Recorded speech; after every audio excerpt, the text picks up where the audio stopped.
अगर हम गूगल पर कुंफू नामक मार्शल आर्ट्स के बारे में खोजें तो हमें बहुत सी बातें वैज्ञानिक मिलेंगी। ये एक ऐसा मार्शल आर्ट है जो मानव शरीर को सपोर्ट करता है। इसी तरह इसकी सेंट्रल लाइन थ्योरी और ट्रायंगल सिस्टम जैसी चीजों के पीछे भी बहुत विज्ञान छिपा है। इस तरह की कई बातें हमें जानने को मिल सकती हैं। अगर हम इस आर्ट की हिस्ट्री देखें तो लगभग 300 से 350 साल पहले चीन में निक मॉय नामक एक महिला ने इसे बनाया था और ईनिंग नामक एक महिला को सिखाया था।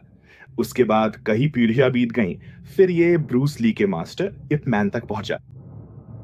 हांगकांग में लिंगुइन सिखाने के लिए एक स्कूल शुरू किया गया था। ये सब हमें जानने को मिलता है।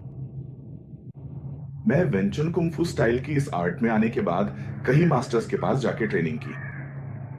ये कई लोगों तक फैलने का कारण भी वही है, जैसा कि मैंने पढ़कर जाना।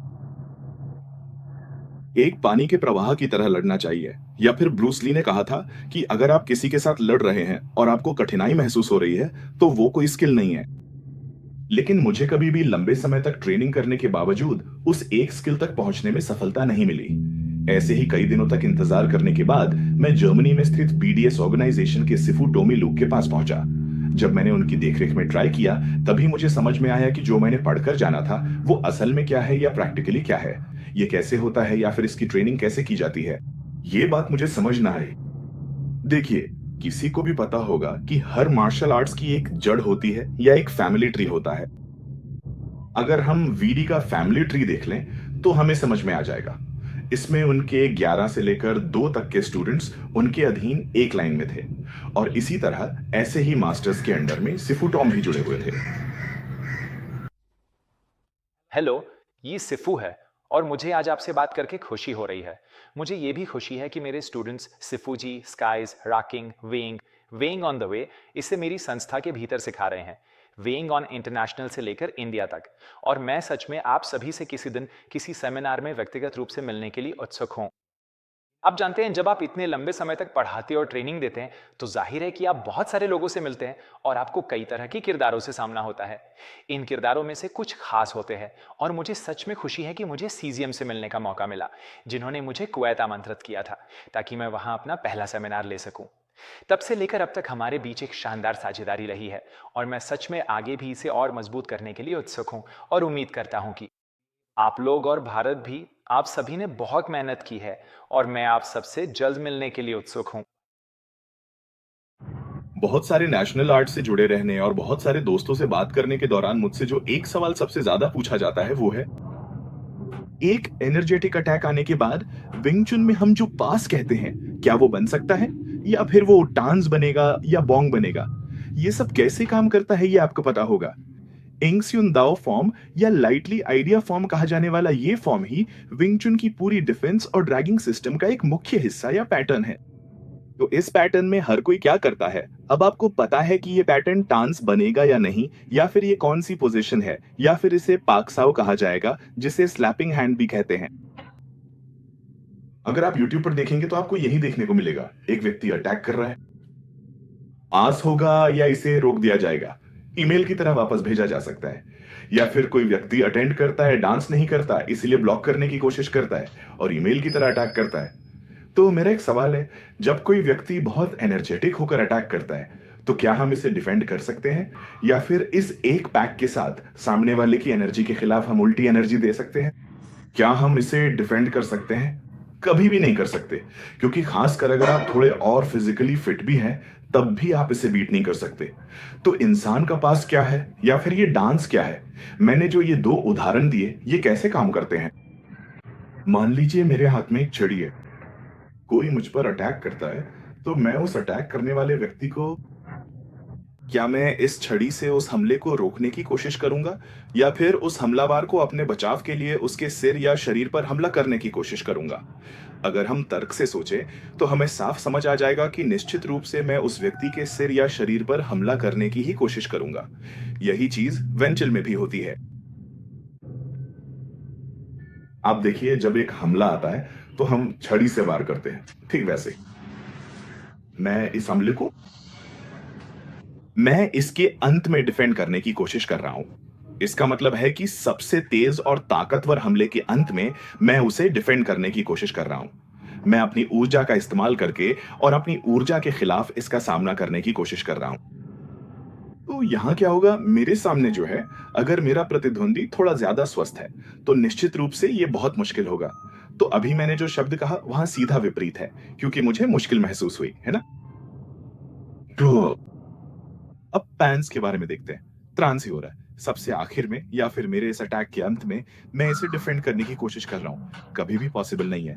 वहां ओके पोजीशन में है। कहां पोजीशन में है? आपके प्रतिद्वंदी के पास भी या तो एक 60 केजी है या आपके पास एक 90 केजी है। अगर आपके पास एक 90 केजी है, आप फिजिकली अच्छे हाइट और वजन वाले इंसान हैं, तो निश्चित रूप से वो पोजीशन में है। नहीं तो वो कभी भी उस पोजीशन में नहीं आएगा। ओके। हम स्टिक से किसी को मुझ पर अटैक करने के लिए बुलाते हैं, और जब वो मेरी बॉडी के पास आता है तो मैं उसी तरह उस व्यक्ति के सिर पर अटैक करता हूँ। विंग चुन में फाइट करना या विंग चुन में डिफेंस सिस्टम कैसे काम करता है, अगर आप पूछें तो हमारे शरीर में दो तरह के हथियार होते हैं, हमारे हाथ में, और उसी तरह हमारे पास लंबी टांगे भी होती हैं। तो अब मैं सिर्फ हाथ की बात कर रहा हूं, क्योंकि ये व्यक्ति मुझ पर हमला कर सकता है। जब वो मेरी बॉडी की दूरी के पास आया तो मैं उसे रोकने की कोशिश कर रहा हूं या उस व्यक्ति को रोक रहा हूं। मैं कभी भी अटैक करने की कोशिश नहीं करता। इसका मतलब है कि मैं कभी भी इस अटैक के अंत में इसे रोकने की कोशिश नहीं करता। मैं जो करता हूं वो क्या है, अगर ये व्यक्ति मेरी क्लोज रेंज में आ जाता है तो मैं अपने दोनों हथियारों से बस उसे रोकने की कोशिश कर रहा हूं, उस व्यक्ति के शरीर को। तो वो कैसे होगा? इसी तरह से रोकने की कोशिश कर रहा हूं। तो जब मैं ऐसे प्रिवेंट करता हूं, मुझे जो एक फायदा मिलता है, अगर सोचें तो इस व्यक्ति का संपर्क मेरे शरीर, खासकर मेरे हाथ से है, तो मुझे तुरंत ही समझ में आ जाएगा कि इस व्यक्ति की ताकत आगे आ रही है। तो मैं कभी भी उस ताकत को रोकने के लिए विपरीत ताकत नहीं लगाता। मैं उस ताकत को रीडायरेक्ट करता हूं या फिर उसे बफर करने की कोशिश करता हूं। तो पकसाव कैसे काम करता है? तो मैंने कहा कि प्रिवेंशन के लिए अगर कोई मेरे पास क्लोज रेंज में आता है, तो प्रिवेंशन के लिए मैं अपना हाथ ही इस्तेमाल करता हूं। यही चीज है जो आप देख रहे हैं। आपको समझ में आ जाएगा कि मैं क्या इस्तेमाल कर रहा हूं। तो पारंपरिक रूप से हम जो कहते हैं वो है प्री फाइटिंग पोजीशन, या मनसाववो उसावो कहने वाली ये पोजीशन, जिसे प्रिवेंशन के लिए इस्तेमाल किया जाता है। यही क्लासिकली हम करते हैं, लेकिन आमतौर पर जो होता है वो ये है। तो इसकी एक शेप देखकर आपको समझ में आ जाएगा। एक ड्राई एंगल सिस्टम भी है, उसके बारे में हम बाद में बात कर सकते हैं। ट्रायंगल सिस्टम, बॉडी की सेंटर लाइन सिस्टम, ये क्या है इसके बारे में हम किसी दिन बाद में बात करेंगे। तो यहां क्या हो रहा है, मेरा पाक साव कैसे काम करता है, मेरा पाक आओ, क्या मैं उस व्यक्ति के अटैकिंग एंड की ओर जा रहा हूं? मैं हमेशा अपने हाथ को इस तरह आगे बढ़ाता हूं कि जब बॉडी मूव करती है तो मेरा हाथ उसे अटैक करने से रोक सके। तो मुझे कांटेक्ट मिलता है, और इस कांटेक्ट से मेरे हाथ को समझ में आता है कि ये फोर्स आगे आ रही है। तो मैंने क्या किया, मैंने बस उस फोर्स को रीडायरेक्ट कर दिया। मैं एक ओपन स्पेस की तरफ अटैक के लिए जा रहा हूं। यही है जो पक्स बनते समय होता है। इसे हम पासिंग पास या फिर सॉफ्ट पक्स भी कह सकते हैं। आमतौर पर यही तरीका होता है। विपरीत रूप में जब हम पक्स का उपयोग करते हैं तो उसे हार्ड पक्स या अग्रेसिव पक्स कहा जाता है। तो वेंटिल में दो तरह के पक्स होते हैं। इसी तरह अगर हम थैंक्स अवार्ड की बात करें तो भी यही बात लागू होती है, क्योंकि मेरा हाथ, मेरा बायां हाथ और इस व्यक्ति का दायां हाथ, यही अटैक या ये एक संपर्क हुआ, सिर्फ इसी वजह से मैंने यहां पक्स किया। उसी स्थिति में इसका एक विपरीत वर्जन मेरा दायां हाथ था। अगर मुझे प्रिवेंट करना होता तो निश्चित रूप से मेरा हाथ बाहर की ओर होता।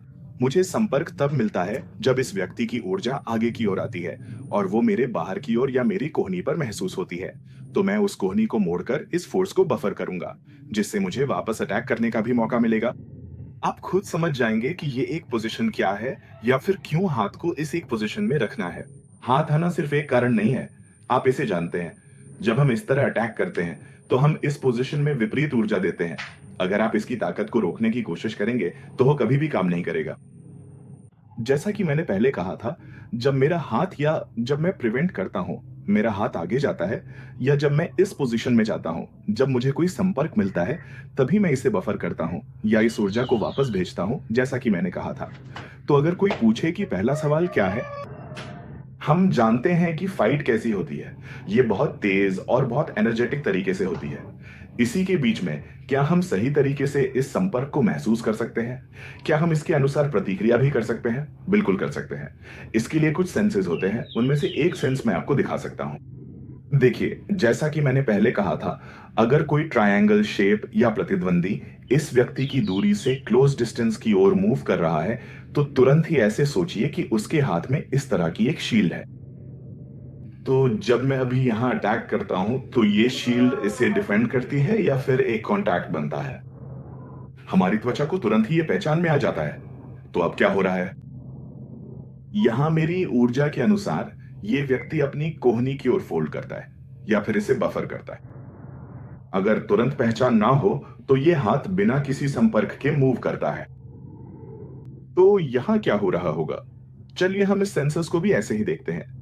एक हाथ से मैंने दोनों हाथों में संपर्क दिया है, लेकिन मैं कब एक फोर्स का इस्तेमाल कर रहा हूं, ये उसे तुरंत ही समझ में आ जाएगा। इसके अनुसार जिस हाथ से फोर्स का इस्तेमाल नहीं किया गया है, वो आगे बढ़ रहा है, ऐसा कहें। तो विंचिंग में एक सिद्धांत है, अगर आपका रास्ता खुला है तो गो फॉर इट कहकर आप आगे बढ़ सकते हैं। इसी तरह अगर आपका रास्ता खुला नहीं है या सामने कोई डिस्टर्ब करने वाली फोर्स है, तो इसे दो तरीकों से मैनेज किया जा सकता है। या तो इसे बफर करके डायरेक्ट करें या फिर इसे हटा दें, आगे बढ़ सकते हैं। तो यही है विश्लेषण। डिफेंस और अटैक दोनों चल रहे हैं। एक और तरीके से कहें तो हम इस शील्ड को अलग तरह से भी समझ सकते हैं। इस व्यक्ति की शील्ड, या जब मैंने मूव किया तो उसकी शील्ड ने सही तरीके से काम किया। अभी जैसा कि मैंने पहले कहा था, मैंने यहाँ एक फिनिशिंग मूव किया। सोचिए कि इसकी सारी ऊर्जा उसके कोहनी तक आ गई है। कोहनी को मोड़ा गया या फिर कोहनी ने बफर किया, इस अटैक को आगे बढ़ाया गया। उसी स्थिति में हम इसे आज एक अलग तरीके से देख सकते हैं। मेरा अटैक ताकतवर था और ये उसके शरीर तक पहुंच रहा है। या फिर सोचिए कि ये हाथ क्रॉस करके पहुंच रहा है। देखिए, पहले मेरी ऊर्जा उसकी कोहनी तक पहुंच रही थी, इसलिए उसका काम हो गया। उसी स्थिति में अगर मैंने क्रॉस करके पहुंचाया होता, तो बॉम्ब्स और वर्किल की तरह इसे अगले हाथ से अटैक करना संभव होता। तो कई तरह के शावेस हैं। मतलब सी, और ये जो फॉर्म के अंदर के अलग अलग शावेस या हैंड पैटर्न्स हैं, वे हमेशा हमारे प्रतिद्वंदी की ताकत को रीडायरेक्ट करके ही काम करते हैं। हम कभी भी प्रतिद्वंदी की ताकत को सीधे ताकत से जवाब देकर उस अटैक को डिफेंड नहीं करते। ये हमारे शरीर से हमें पता चलता है। अगर हम अपने फीट मॉडल को देखें, तो समझ में आएगा कि हमारे शरीर के बहुत सारे जोड़ या जॉइंट्स हमें थोड़ा सिंक करने और उसी तरह से स्पिन करने की सुविधा देते हैं। सारे डिफेंस और अटैक हमारे शरीर के जॉइंट्स के जरिए ही काम करते हैं। ये थोड़ा सा स्पिन करने का तरीका है। तो मैं एक और छोटा सा उदाहरण दिखा देता हूं। हमने पहले कहा था कि हम प्रतिद्वंदी की ऊर्जा को पूरी तरह से रीडायरेक्ट या बफर कर रहे हैं। तो इस बफरिंग के लिए या इस ऊर्जा को मैनेज करने के लिए हमारे शरीर के ये जॉइंट्स हमारी बहुत मदद करते हैं। आइए देखें कि ये कैसे होता है। अब सामान्यतः आपको पता है कि अगर एक छोटी सी ताकत लगाई जाए तो वो निश्चित रूप से बाहर की ओर जाएगी। तो चलिए देखते हैं कि वो बाहर की ओर कैसे जाएगी। मान लीजिए मैं एक छोटी सी ताकत लगाता हूं, तब भी वो बाहर की ओर ही जाएगी। इसका कारण क्या है? वो ताकत हमारे कंधे से होते हुए पैर तक पहुंचती है। हम पीछे की ओर जाते हैं, यही स्विंग में होता है। जैसा कि मैंने पहले कहा था, ये वो शब्द है जिसे मैंने कई बार इस्तेमाल किया है। ये कैसे एक वैज्ञानिक कला है, इसके पीछे बहुत सारा विज्ञान है। या फिर ये कैसे हमारे मानव शरीर को समर्थन देने वाला एक मार्शल आर्ट है। ये मानव शरीर कैसे समर्थन करता है, जैसा कि मैंने पहले भी कहा था, ये जॉइंट्स भी। सब कुछ संकुचित करके, फैलाकर हम अपनी ऊर्जा को फिर से निर्देशित कर सकते हैं। तो यहाँ एक छोटा सा सार है। इस व्यक्ति का शरीर कई जोड़ों वाले, मुड़ने वाले स्थानों पर मैं इस ऊर्जा का उपयोग करता हूं, जिसे मैं संकुचित करता हूं। हम इसे होल्ड कर सकते हैं, या फिर क्या हम इसे पैरों तक पहुंचाए बिना फिर से निर्देशित कर सकते हैं, ये हम देखेंगे। देखिए, मैं अपनी अधिकतम ऊर्जा का उपयोग कर रहा हूं। मेरा लगभग पूरा शरीर इस व्यक्ति के ऊपर है। हाथ में दे दिया, लेकिन ये व्यक्ति वहीं पर खड़ा है। इसका मतलब है मैंने पहले जो विज्ञान बताया था, या फिर हमारा मानव शरीर किस तरह से सपोर्ट करता है। पहले जो देखा था, उसमें विरोधी की ऊर्जा को रीडायरेक्ट करने के लिए ही हम अपने शरीर के लिगामेंट्स का इस्तेमाल करते हैं। इसी तरह बैंग में जब हम पर हमला होता है या जब ऊर्जा बाहर की ओर निकलती है, तब भी हमारे शरीर से बाहर जाते समय यही लिगामेंट्स और हमारे शरीर का वजन, हमारा शरीर ही काम करता है। पीछे से हम खुद को एक शक्ति के स्रोत के रूप में इस्तेमाल करते हैं। उदाहरण के लिए, मान लीजिए मैंने अभी एक पंच मारा, या आपने शायद ब्रूस ली का 1 इंच पंच या 0 इंच पंच देखा या उसके बारे में सुना होगा। तो वहां क्या होता है, जब मैं पंच करता हूं तो मेरा हाथ मेरी गति के कारण आगे नहीं बढ़ता। यही है अधिकतम फेस। मुझसे या तो नहीं हो सकता, तब मैं कभी भी फोल्ड या स्ट्रेच नहीं करता, मैं यहीं पर ही स्ट्रेच करता हूं। तो मैं क्या कर रहा हूं, अपनी बॉडी को, मैं अपने जोड़ों को फोल्ड करता हूं। जब मैं स्प्लाइन करता हूं तो एक ऊर्जा वहां स्प्लोर के रूप में होती है। तो जब हम अटैक करते हैं तो हमारे शरीर की इस तरह की मैकेनिज्म को कोऑर्डिनेट करके ही वास्तव में अटैक किया जाता है। जब हम किसी पर अटैक करते हैं या स्किल का इस्तेमाल करके अटैक करते हैं तो सिर्फ हमारे हाथ की ताकत ही होती है, जैसा कि आप जानते हैं। जब हम अच्छी तरह से वर्कआउट कर लेते हैं, हाथ की ताकत ही है, या फिर 11 अटैक की ताकत के बारे में कहा जाता है। लेकिन विंग में इस्तेमाल होने वाली ताकत सिर्फ हाथ की ताकत नहीं है, इसमें 3 स्रोत होते हैं। जब हम उसे फॉलो करते हैं तो हमारे शरीर का वजन, उसी तरह से लिगामेंट्स का नियंत्रण और साथ ही रोटेशन का नियंत्रण, तो इस तरह से शरीर को एक खास तरीके से कोऑर्डिनेट करके ही ये काम करता है। तो मुझे लगता है, जैसा कि मैंने आपको पहले बताया था, सिंचन में इस व्यक्ति की शील्ड काम कर रही है। वो हाथ में आने वाले संपर्क और उस पर आधारित होकर ही काम कर रही है। तो मैंने पहले ही कहा था, तेजी से चलने वाली फाइट में इतनी इमेजिनेशन के साथ हमारी त्वचा ये सब महसूस करती है। वो ऊर्जा को उन जगहों पर वापस भेजकर फिर से हम पर अटैक करने के लिए भी काम कर सकती है, और इंसुलेशन में भी ये संभव है। इसका एक उदाहरण है जिसे आपने शायद देखा होगा, डांस चेस कहा जाता है। सिंगल स्टिकी हैंड में यहाँ क्या हो रहा है, दोनों हाथों के बीच संपर्क बना हुआ है। तो मेरे एक हाथ की मूवमेंट्स या फिर ये फोर्स उस दिशा में आ रही है, तो ऐसे में एक एंगल से आने वाली फोर्स को ये किस दिशा में वापस भेज रहा है, ये व्यक्ति मेरी फोर्स को रीडायरेक्ट करके किस दिशा में फोर्स दे रहा है, तो मुझे इसे किस दिशा में रीडायरेक्ट करना चाहिए और मुझे इसे कैसे रिएक्ट करना है, यही एक तकनीक है या फिर एक सेंस है जिसे ये सिखाता है। डांची सावो या सिंगल स्टिकी हैंड कहा जाता है। एक मेजर एसेंसेस को डबल स्टिकी हैंड कहा जाता है।